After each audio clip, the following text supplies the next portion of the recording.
Hey everybody, welcome to another. This is a fast episode. This is a 30 minutes max. It is rapid recharge, and we're going to be talking about your relationship with your career. And it's just me, so I'm just sharing a couple tips. I'm trying to do it once a month. So hey Carlos, great to have you. Everybody else, feel free. I'd love to see where you're coming in from. Put in the chat. If you don't see the chat, you can usually hit the little, if you scroll over my face, a little box will appear on your left-hand side, and it's white with a red lightning bolt in it, and you can click it, and then you see the chat over there. That's like Webinar Jam or Webinar Jam Studio or something like that. And then you can chat with me, and you can chat with other people that are in there. So love to know where you're coming in from. But today, and this is kind of where I've been building up to. Last time I talked about pricing, and I finished that post yesterday. Hey, Meredith made it. Yay. Great. Hey, Alicia. Awesome. Thank you guys for saying hey. I appreciate it. So I know Meredith. I know Meredith in person, and she had a change of career. And do you know that most people before the age of 40 will hold somewhere between 7 to 10 different careers? Hey, Jason. Careers, not just different jobs, but different careers. And I'm kind of like Meredith. I've had two different ones. This is my second one, I guess. My first one was graphic design completely. Hey, Doc Reed, thank you for telling me you're from Wilmington, I guess, North Carolina. And all right, so just hey, Josh. So what I did is I went to school for graphic design. I loved graphic design, but then I worked as a designer in Denver for about 5 years. And then I really felt a calling in my heart to go and teach. But I still love design. So I don't really know if I kind of total change of careers, because I still consider myself a designer, but I'm also a professor. So anyway, but think about how many careers you've had or how many different jobs you've had. And most people, it's over 50% or about 50% will have more than one marriage or will have divorce. So, this is like having 7 divorces, I guess, with a job. And so Meredith was a teacher, which is weird. We sort of swapped, but she was like teaching, I think you were teaching elementary school, but I don't remember what age. It was young, I think. Right, Meredith? Pop it in the chat if you don't mind. But anyway, and she has a newborn, so that's why she's 10 weeks old. So anyway, so she's a little sleep deprived. So, but Meredith, you were teaching, and then you came back to school, and you went through as a graphic designer, and I think it made a huge difference, and it was a passion place for you, and for it to be that way. But a lot of people get to a point where they're frustrated or can get a little pre-K first grade. Yeah, much different than what we're dealing with now. To some extent, maybe some of our clients I feel like they are like that. But so if you have lost your passion, and is this something you really can lose? So can you create passion? Can you manufacture it? And I think about it in a dating sense. You don't maybe feel it right in the beginning, but it grows over time. Or maybe you feel it in the beginning, and then you're like, I don't really feel anything for you. I'm letting you go. And so with a career, you're thinking about something that's going to be able to sustain your family, sustain your lifestyle, build it more, grow more. So there's a couple things I want to kind of dig into. And one of it, where does that passion go? Because we all probably all of us have hit that spot at some point. So I have a poll. I don't know if I can get back to that one. So I'm going to go ahead. Well, I'm just going to go ahead and ask this one. So this is the first poll. If you've ever started a side project, and I'm just going to jump into that. So there are a couple things you can do if you feel like you are kind of like, hey, you know what, I'm going to throw in the towel. I'm getting divorced from graphic design or the design field or this, because of many, many different things. Some people, they don't like the work that they're doing. They don't really know how to get out of it. Some people have said that they just don't like the people that they're working for. Maybe you don't feel valued, or maybe your clients aren't valuing you. So maybe you have the wrong clients. Maybe it's the people that you work with. So maybe it's just a job change that you need, or again, it could be clients that you need to change out, or you're just burned out. And I'm really interested in why you're burned out. So I think you guys can see most people, for a side project, they've started it, and usually they say if you have 3 months, that is when it starts becoming habit. So that's why I ask it to be over 3 months. 40% of you guys said that you've had it kept going. You've done a side project regularly for over 3 months. And the other, you've started it, but it's kind of fizzled out. And it's kind of like where a passion comes into play with like a relationship. And sometimes our jobs can be like that. So 60% of you have said that you've started one, but it fizzles out. So let me do that other poll if I can, and see if I like these polls. I don't know if you guys do or not, but all right. So here's the next one. And this is, how many of you are satisfied with your career as is right now? I think for me, I'm always looking, forward to something else, but I'm pretty satisfied with where I want to be. And the other is, no, I want to leave the field. So, right now, 67% of you say that, yes, you're satisfied. And 33% of you say that you want to leave the field. So really, this is kind of, how many of you have had a part where you have, in your career, you've had a burnout? I'd love to know. If you could type it over in the chat, just say yes or no, or I'm in one right now or something. So if you're in a burnout stage, you probably need to go back and look at why you fell in love with design in the first place. And maybe there never was a super love. You just thought, hey, this is the next step. This is kind of what I like to do. This is what I'm good at. Maybe this isn't hasn't ever become a passion. Then I really want you to think about what is a passion for you, because I think maybe that's when you need to go and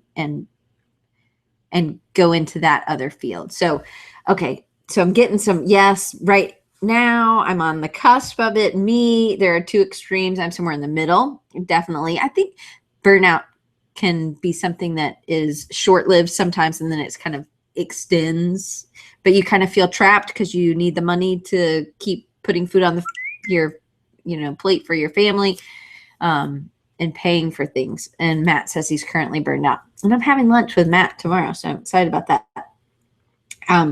So Jason said, what if you don't feel valued or respected and have hit a creative block but don't want to leave the field or the job? So a couple things with that. When you have that, that's when I think a side project's critical, because I think one of the reasons you might not want to leave the job is just for the security reasons and the money.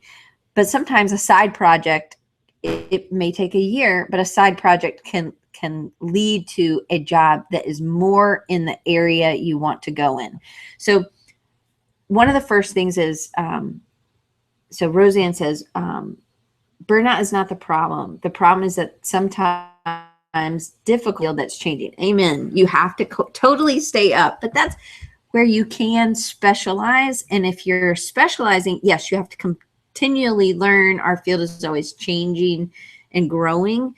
The market changes, so you have to keep up with different things. So in a way, it can be refreshing, but it can also be overwhelming if you're trying to do too much. So Roseanne, if that's where you are, I think it's time to really focus, so you're not trying to keep up with everything.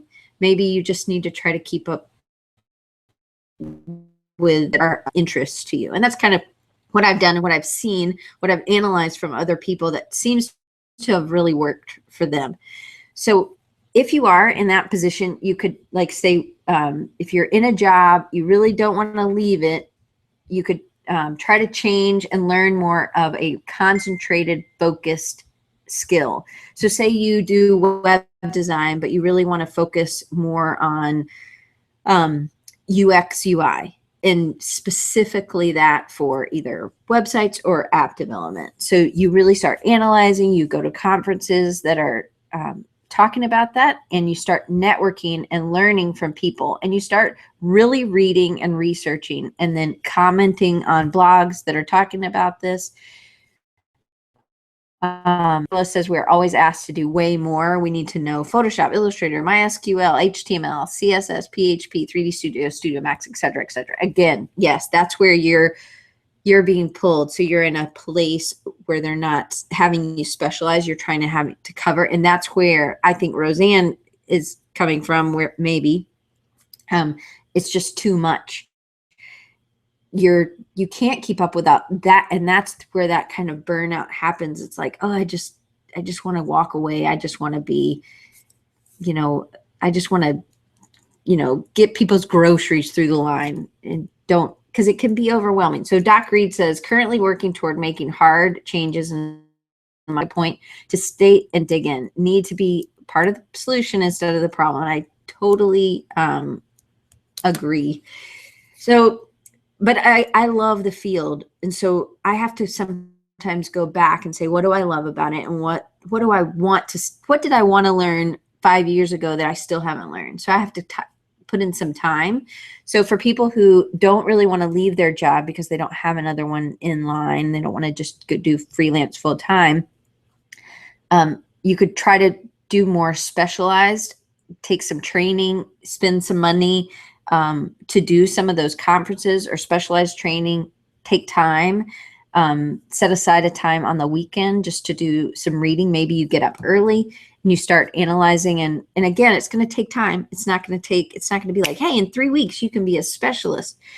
But that's, again, if you don't really want to just drop the current job that you're in. So change concentrations. The other idea is to really find what you fell in love, what initially interested you in the field, and kind of returning to that, what made you fall in love, turn back to that passion, and then start a side project. And that's why I think side projects are really powerful. But I have seen it happen where side projects go from something that you do at night and on the weekend to something that's making, half of your income, or it's making 75% of what you're making in your day job. So maybe you can cut back and you can do some of the side project stuff.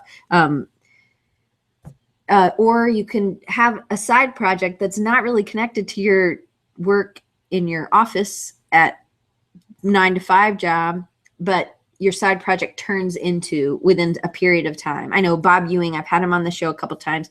His side project really led into, I think, him changing positions and going to and having other opportunities. And it was a lettering project, and he got better, and he shared that experience of him getting better. So I think side projects can be very powerful. I don't think it's, you need to be able to use that power to your advantage and share that stuff instead of just keeping it in. And it has to be something regular. I know when I had Scott Biersack on, he talked about with his side project, which was another lettering project, it was doing a project a day. He said it was, for a year, it was just a 365 project. He said he had to get that done. That was something that he had committed to, and he didn't stop. Like, he made sure that he did that above other things, which maybe some of the other things needed to be done, but he made sure he did it. So Doc Reed says, that's a great point, Carlos. Feeling like you have to focus on learning new software instead of sharpening specialized skills can wear you down. Absolutely. This could lead to feeling like you're forced to do mediocre work. And I absolutely think that that's the problem. And if you're doing mediocre work in your 9 to 5, you probably don't even want to do any extra work on the weekends or at night or any research or try to get into a specialized field. But that's what's going to help you to get out into a new position where they're not asking you to do everything. A lot of times clients just don't realize how they have unrealistic expectations. And that was one of my, something to talk about either with your boss or your client. If you have somebody who thinks, oh, hey, you know what, I'm switching this. Can you please get this, make my new website in a week? Probably not. It's probably not going to be what they need. So you need to cover two things, goals and expectations. You need to ask them what their goals are. And then to get to those goals, you need to tell them how much time it's going to take and what they can expect. So to me, part of what I love is solving those client problems, but also one of my biggest frustrations is dealing with clients that have unrealistic expectations or devalue or don't respect you. So really it's about showing them what the value is between you and somebody else that's doing the same thing in your field. It may be time to leave. I have a friend who's in a position that's really undervalued. She has shown them what with TCG the creative group does a comparison or salary kind of for the whole North America. I think they do Canada as well.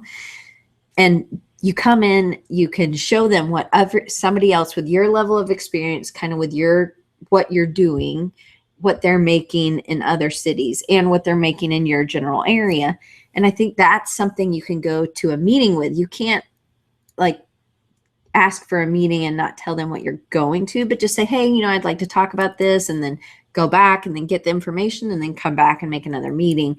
So you don't want to be on the offensive. You don't want to be attacking, but you also want to be clear about what you need to push forward. So Carlos says a lot of times tech companies get into scuffles that affect your career. Amen. Apple, Adobe have been going back and forth for ages. Absolutely. Again, that's part of our field. Kind of like Roseanne was saying earlier, you have to stay up on so many things. And I think it's hard. I get overwhelmed trying to just stay up on social media, what's hot and where you should try to be and where different different customers are on clients, and you want to make sure. It's hard to have everything. But again, I think it's about specializing. When you get straight out, if you're new, you can't really specialize so much yet. You need some experience to see what you love. So I started out in the magazine business. From the magazine business, I went to corporate, and then I did corporate design, which I really liked. I worked for a great company and it was a lot of freedom. And then I started my own business. So I think attitude is critical. I think when Doc Reed says you have to always come prepared, you do. And half of it is what you come inside you, what your mindset is. So if you're married and you don't like what your husband or your spouse or your wife is doing, and you go complain to all your friends, do you think your friends are going to like your spouse? Probably not. And they're probably not going to be like, hey, you know what? You should stick it out. That person seems to really be somebody you should stick with. But here's the thing. You made that decision to marry that person. So maybe you should try just switching it up. Talk about only the things that you do like instead of talking about what you don't like. Granted, there are always things, always clients, but I have seen in my life when I have shifted from being more negative to being more positive, it's been huge in how my enjoyment, my quality of life. So when you walk in, say, hey, I had a student today that he was like, I don't want to take this class. And I'm like, well, why don't you go at it? What can I get out of this class? You have to take this class to graduate. So make the most out of it. See what you can get out of it. Every time I watch a TED Talk, when I watch a TV show, when everything kind of comes back, hey, how can I use that? How can I play with that? How can I use that for my business, or use that for a student, or use that to help y'all? I always think, so when I was at church a few weeks ago, he was talking about, can you create passion? Can you manufacture it? Or is it just something that's uncovered piece by piece? And it kind of got me thinking about this. And so where does that passion go? So I think sometimes it's rubbed out. It's like we're sanded down so much. And maybe that's how Carlos and Roseanne feel. Maybe Jason, you feel like that too, that it's just you're worn down. And I feel like that with some clients, they have worn me down. And that's where I've had to take a stand. And granted, I'm still learning this stuff too. I'm still trying to practice this. So I do not have it all worked out. I'm just sharing as I go. But if you, I had to let a client go in the beginning of this year, and it was a huge relief to me, but it was because it was a very taxing client that did not respect me or didn't respect what I was doing, because they always wanted me to do it lower for less.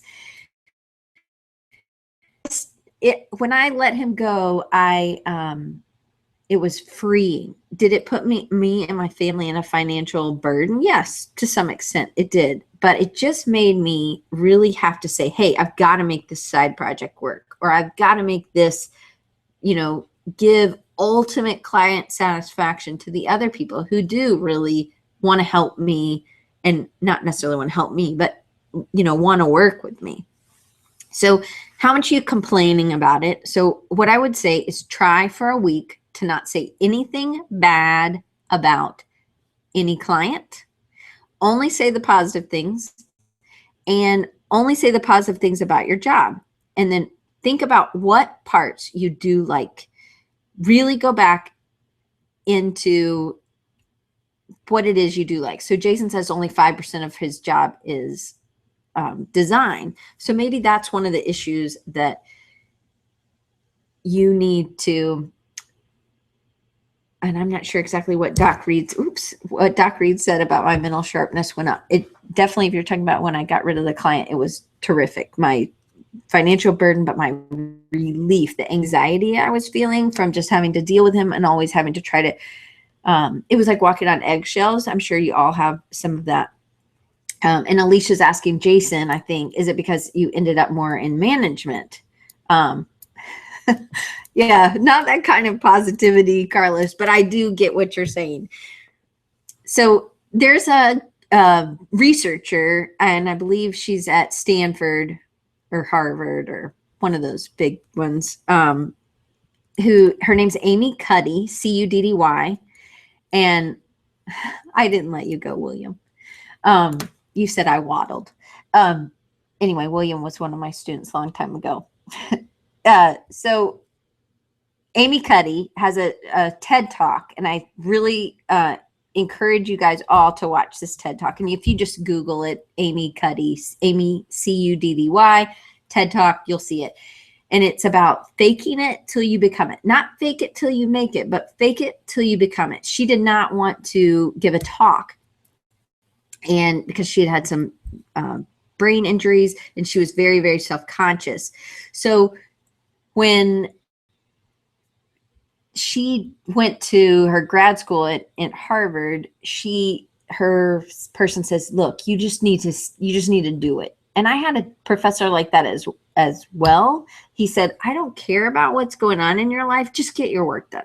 And to me, that was huge, and I loved it. It was really hard at the time, but I was really glad. It was like, hey, just get through it. So Jason, I'm going to go back to you. About 5% of your job is, maybe you are doing management, maybe you're doing something else. Find what you like in that 5%, or find what you like in the 95%, and then use it.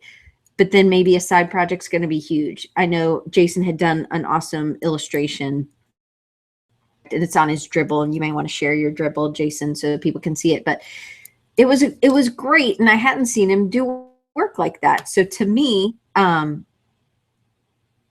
Meredith said she watched the TED Talk before she went to the job interview that she had now. And it does talk about like positions, power positions. So I love psychology. So I think really attitude's huge, but it really talks about just your position. But I also think it's the position inside you, what you're getting out. So fake your passion if you have to, read books, look at pictures that you like, follow people on Instagram that you want, spend time alone or with somebody else that's doing the same kind of thing that you want to do. Try to surround yourself, kind of go into a retreat, even though you can't go away, you can't leave your job.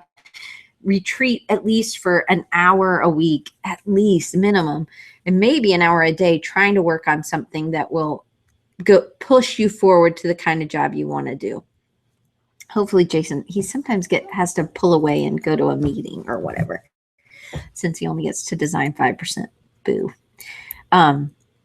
So change your attitude and for a week and see how you feel. So only talking about positive, it may mean that you don't have a lot to say. That's fine. Be quiet, right? Just have an internal conversation with yourself, but try to keep it positive. The negatives come up, just try to think about something else that you love. Like, hey, you know what? This job lets me have my family, and we have a house with electricity, and I love that, right?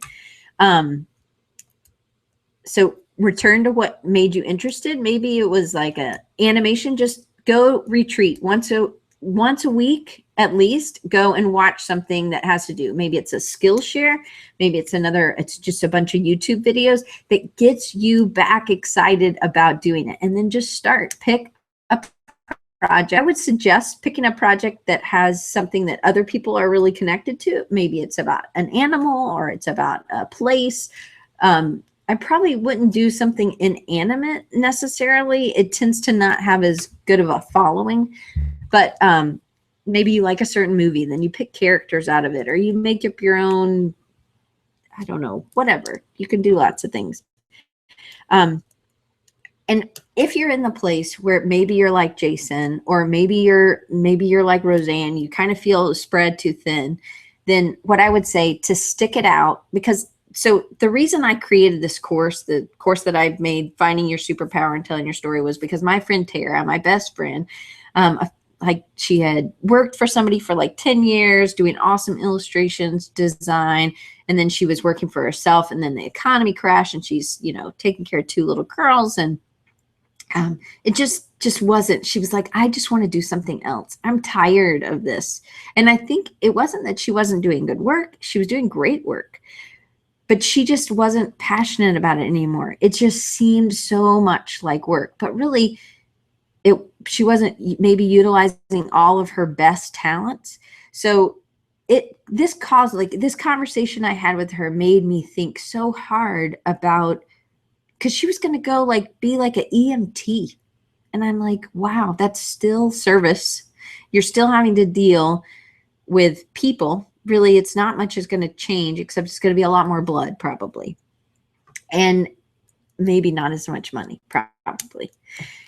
The potential. So to me, there's this talent, and she was so talented. She is so talented, and she didn't leave the field, thankfully. But I wanted, hey, Catherine, but I wanted to do something that would help anybody else who was in that kind of situation, because I feel like I've done pretty well with not getting burned out, but I have a lot going on. I have a lot of irons in the fire. And so I think that that's one way that's helped keep me, but I've always kept interested in something else. If I kind of get bored with something, I try to do something else, so that I've had those side projects going on. And I do think when I changed my attitude of changing what I was saying to myself, as well as what I was talking about with my clients, what I was talking about with my husband about my clients, what I was talking about with my students, really made a difference. I'm trying to go through my little notes that I wrote. So sticking it out. Go to a conference, connect with some people that you think are awesome. It will give you, like Catherine and I had, she spent a little bit more time, but there were these awesome guys, they're amazing animators or amazing illustrators, amazing designers. And we just got to hang out for a couple hours. And to me, that was so, I don't know, it just gives you a ton of re-energizing passion that you get to hang out with people and they're doing amazing things. So go to a conference. If you can't afford a conference, then start connecting with people online. And I suggest Instagram, because it's very visual, and also you can really have a conversation. They don't limit you like Twitter does. I mean, you can do it on Twitter, whatever. So if you're just trying to find a job within the field, you may need to start connecting using some of your connections. I think that design can be, and not in a bad way like mom and sons are together, but more like, hey, if you know somebody, I'm going to help, get you together, instead of posting a job online and there it is like everybody else does. So it's more like, hey, do you know anybody? And it's not necessarily everybody doesn't advertise their positions. So it could mean that you're maybe not in the right area, or you don't have enough specialization. And Chris says go to Creative South, super inspiring. Yes, I completely agree with Chris. And maybe you need to start, maybe some of the problem is that people have devalued you and it has upset your confidence. So then I would definitely suggest doing something like a side project and start posting those things, because you need to build your confidence back up.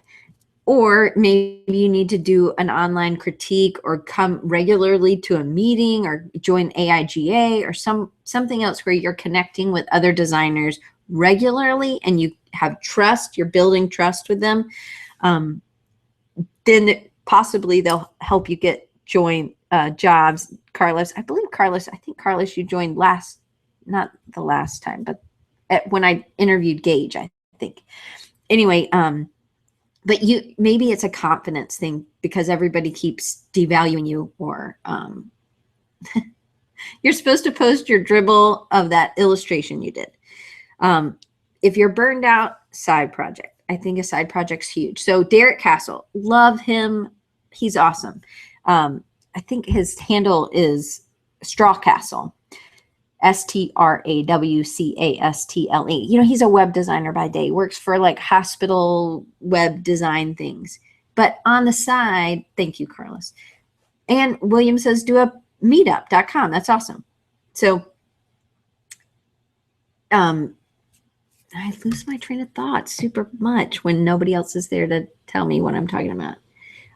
Matt W. Yes, Jason Frostholm is Jason F. usually.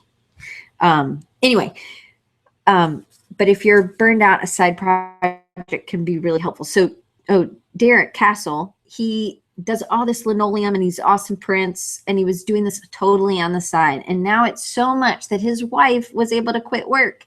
And now she was a teacher, and now he's still working full-time at his web design position, but then he's able to do the other stuff on the side. So anyway, like, just, you got to do it, but it's taken a while. It's not like Derek posted 3 things and he got a job from Miller Lite and Harley Davidson. It took time and it took years, but it just took commitment, and it's commitment to you, not necessarily commitment to your boss. It's a commitment to you and your family, and you being the kind of man or the kind of woman, the kind of dad, the kind of mom, the kind of wife, the kind of husband, the kind of spouse, whatever it is, just the kind of person that you want to be. And so you really think you need to have a better internal thought.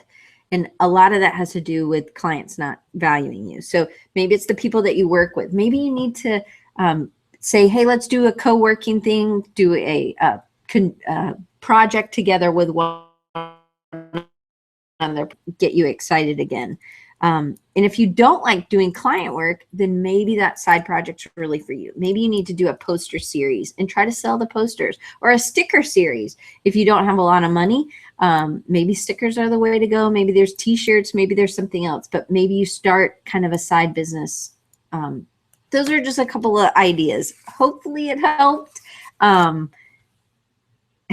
Anyway, that was what I had. It was a terrible close there, but I just want to give you a little bit of encouragement to keep going, connect, make real connections. So what I'm doing is I have this course, okay?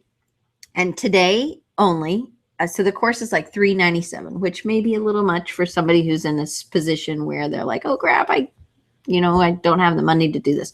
So today I'm opening up for 25 people only. I'm going to sell it for $145. And so it's $250 off. And here is the coupon code right there. The only reason I'm doing it like that is just to try to help some people out. To me, this is something I'm passionate about, helping people with finding that passion. I'm really blessed that I haven't ever lost that passion. It's definitely, I felt thin, worn down. I felt unappreciated, but I also love design, and I have to invigorate myself, and I have negative self-talk all the time, but I try not to. So anyway, I'm offering it for 25 people. I'm only doing it for 25 because it's hard for me to get 25 people at the same time. But if you want to, there it is. If you have a special need, email me and I'll work out something with you, because I'd really like to help you get back on your track. So if you don't want to do the course, let me give you a link probably to the course would be helpful. But if you don't, I did make some videos that were just for free that really are helpful to help you understand maybe a little bit more about how relationship marketing, or trying to get your name out there, connecting with other people. Maybe it's to get a job. Maybe it's just to do a side project. I am going to do a free video series on side projects. And so this one is the 3 free video series. All I need is your email address. And so you'll get on that list, and then you'll get 3 videos. But anyway, so hopefully I'm going to run too, Meredith. These are short. These are supposed to be 30 minutes. So I just want to say thanks. I want to give you my email address just in case anybody wants to reach out. It's Diane at designrecharge.org or Diane at rechargingyou.com. I'm going to put, if you want to connect with me on Instagram, Twitter, you can do at designrecharge, and those are right there. And or you could do Diane Gibbs AU is also me. And then on Facebook, also just Design Recharge. And you can always check out everything at rechargingyou.com, or you can go to findingyoursuperpower.com also. And I thought my email address was in here, and there it is. So I'm getting it now. Sorry about that. And I appreciate you guys. So thank you.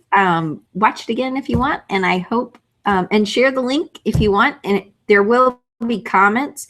So if you come back, you can either comment on YouTube or you can comment below on rechargingyou.com website for the Design Recharge blog. So thank you guys. And next week I have Von Glitchka, who is like huge design hero for me. Awesome illustrator. Talk about side projects. Man, the man has done everything from writing books to doing lynda.com training videos to having clients, 5-minute videos. He's awesome. I can't wait. If you don't know who he is, I'm going to put some posts out to show some of his work, but he's so humble and so great, easy to talk to. So come with some questions. If this is the spot where you're really trying to think about a side project, maybe that's something that you can ask him about, because he's definitely had a lot, and he's had a long career where he hasn't gotten burned out to the point that he leaves. So anyway, I'm really excited to have Vaughn. Yes. So Josh, I think Josh Ash, maybe. I don't know. Maybe not. But yes. And Alicia, great. Thank you guys so much. Matt Overstreet, I will see you tomorrow, and I will email you, and we'll figure out where we're going to go to lunch. But I will see you guys next week at 1:30 Central Time, and you can do the math for whatever time zone you're in. Thanks, guys. Bye.